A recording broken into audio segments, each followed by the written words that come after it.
So, this is the news story from the Ferdinand brothers. Rio and Anton have expressed their disappointment with the FA and the PFA over their actions, inverted commas, during the past year. This is what they've said. It's been a year since the incident at Loftus Road. During that time, some of the deep divisions that exist in football have been exposed. In the coming months, there will be ongoing discussions, we are sure, on finding a way forward. We intend to participate in these discussions, along with numerous other current and ex-professionals of all races, from the grassroots upwards across football community as a whole. On the issue of kick it out, we'd like to go on the record to say what fantastic work they've done in the past regarding education and awareness. However, times change and organisations need to change with them. We're more than happy to join the discussion privately to make Kick It Out more relevant in its fight to stamp out racism in football. Although we've been left disappointed by the PFA and the FA's actions over the last year, as a family we're committed to working with football's existing organisations. We will not be discussing publicly any issues connected with the case. We are now going to concentrate on playing football. Well, I know you've been heavily involved in all sorts of Kick It Out racism campaigns. What do you make of that statement? I'm really pleased because I think it's common sense and I think it's a really good statement. I think it tells the truth about what they've been through this year. They've had a horrendous year. You know, going through the court case, obviously John Terry being found not guilty, and then the FA charging him and finding him guilty. And then the apology from John Terry, which was sort of an admission in their eyes that, you know, that they had done nothing wrong, which they hadn't. They were the ones who had been abused. So I think it's a great statement because it says about their disenchantment with the authorities, but it also says that they're going to work with the organisations who've been working at this for many years. What is it that they're actually disappointed about? I mean, the FA gave John Terry quite a stiff punishment, didn't they? No. No? Not at all. It's not stiff at all. Not stiff. Not 4 stiff matches at all. and 220 grand. It's nothing at all. I mean, you get public exposure. No, you get 3. Yeah, but look, the punishment's got to fit the crime. That's going to stick with him for the rest of his life. Yeah, now. but you've got to understand. In that year, Anton Ferdinand and Rio Ferdinand got absolutely pelted. Their mother was absolutely totally castigated. She couldn't go to her house at times. You know, so it's not just about the punishment. What do you mean she couldn't go to her house? Well, there are people coming out in favour of John Terry who supported John Terry and said, look, he'd done nothing wrong, he's not a racist, which wasn't what it was all about, in all honesty. So they've been through a hell of a lot, and the punishment doesn't fit the crime. Do you think that Anton Ferdinand is glad that this whole thing happened, or do you think he'd rather it never happened? No, he's rather it never happened, but you can't change what happens in life, but they've turned it into a real positive now. They're going to take part in the debate, and they're the ones who are going to drive it forward. The current players who are role models to young people now, they're going to drive it forward, and they're the ones who are going to make a difference. Well, you see, what I don't understand is that, you know, they sort of give Suarez such a heavy punishment.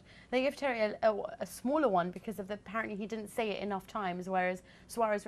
But I don't understand, what are we punishing? That you said something racist, or how many times you said something racist? It doesn't matter. So if I was repeating that word 45 times, would I be on a year ban? Yeah. I think the trouble with the FA is they are so conscious whenever they make a decision of the legalities of what they say and what their rule book says, and they've got to stick to this. And sometimes I think with the FA, they get so tangled up in all the sort of minutiae and red tape of the whole thing that they lose sight of the overall picture, which is, hold on a minute, they were both racist, they should both get a heavy punishment. And do you know what the worst punishment was for I think, Anton and Rio, is that he kept the Chelsea captaincy. Chelsea have just come out and said, yeah, no problem, he's still going to be the leader of our football club. But they've punished him as well.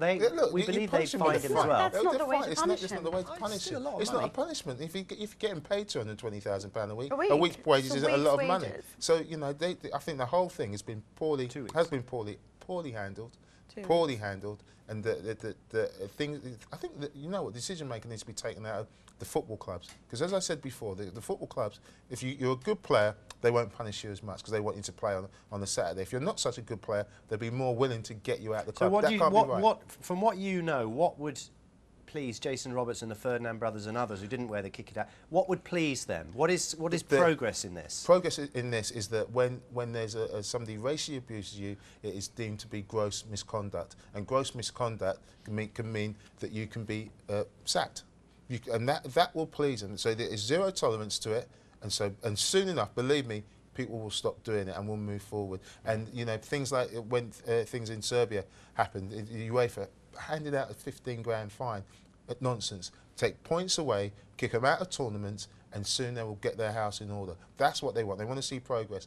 And it's taken this. We've had this softly approach to try to get clubs to get involved it hasn't worked because it's all come to the fore and it's all blown up in our faces. So now they want a period of zero tolerance, and I promise you, after a small period, not a long period, you get one example and you make an example of them. I promise you, clubs will get their house in order, players will behave and behave correctly. It's an absolute disgrace. So what did you make of the Players' Union, the PFA, coming out with their 6-point plan today? Do you think it went a bit too far, or do you think it doesn't go far enough? No, it's not. It's a 6-point plan that we've been talking about it for years. It's not something that they just brought out overnight. But it wasn't just. It was Islamophobia. I think it was.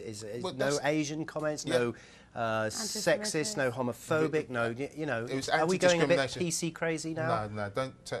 We're not getting the PC argument. But the point is, racism isn't just about black people. It's about races, religion, cultures, nationalities, and obviously we have to deal with sexism, homophobia. These are all issues within the game. So if I turn around to somebody and insulted their religion and said, "You Catholic so-and-so," that would be a gross misconduct. That's gross misconduct, absolutely, and that is racism. But if I call someone a ginger so-and-so, that's not gross misconduct. Well, that's discrimination. Right. Yeah, and so that's discrimination. It's a totally different thing. Right. And you know, when people have said, "Yo, somebody's called me bald," or somebody's called me orange, you know, that it's discriminatory. But racism is a totally different level. What racism does is having to go not just at you, but what you stand for, your family, and everything that you stand for. So if I said to someone during an international, "You French," whatever, that would be. That's racism. Yeah, that is racism. And so a lot of people go, "Oh no, that is racism." Well, what do you think of Mark Hughes saying you're never going to get rid of it from football? Well, it feels like that, but you have to work at these things until you do get rid of it from football. And you know what?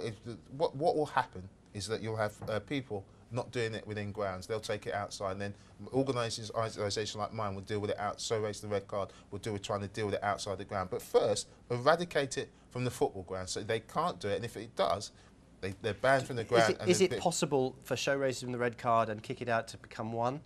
No, because we work on different. Kick It Out works on trying to deal with problems within the game. Show Racism the Red Card is an education. They work with councils who deal with the educational authorities and teacher training. So they're different organisations, but they work in partnership with the PFA, with the FA, with the Premier League. You've got to work in partnership. That is key. But do you think you haven't got any current players on your organisation, have you? Lots of ambassadors, current players. Rio Ferdinand and Jason Roberts are all patrons of Show Racism the Red Card. They know what we do, you know. So, and there's lots of ex-players as well. They know exactly what we do, and they turn up and they speak in front of children, 300 children at club events, and then the education workers going to school to educate not only pupils but teachers as well, because they ask us to do it because there's an issue there. So it's a great big thing you have to deal with. But firstly, deal with it in football. Make sure that what's seen on our televisions isn't what we've seen in the last year or so, and then we'll take it from there.